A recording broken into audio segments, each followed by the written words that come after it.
Tunaona upotevu wa kusikia kwa watoto mara nyingi katika hospitali za watoto za Apollo. Kuna makundi mawili makuu: uziwi wa neva na uziwi wa upitishaji sauti. Uziwi wa neva mara nyingi hauwezi kutibika. Mara nyingi tunaona watoto wakija na upotevu mkubwa wa kusikia pande zote mbili tangu kuzaliwa kutokana na sababu za kurithi.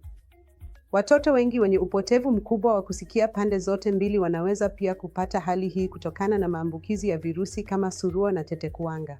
Sasa, watoto hawa hawataweza kuzungumza ikiwa kusikia kwao hakutaboreshwa kabla ya kufikisha umri wa miaka 4 hadi 5.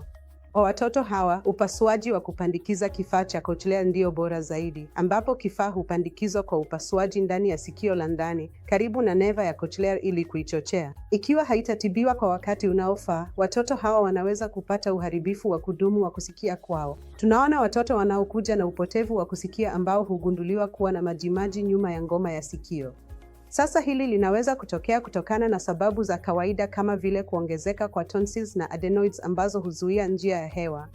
Pia linaweza kutokea kutokana na maambukizi kama vile tonsillitis, adenoiditis na sinusitis. Ushauri wangu kwa kila mtu ni kuchukulia upotevu wa kusikia kwa watoto kwa uzito na kuwapeleka watoto wao wakapimwe bila kuchelewa ili kuokoa kusikia kwao. Asante.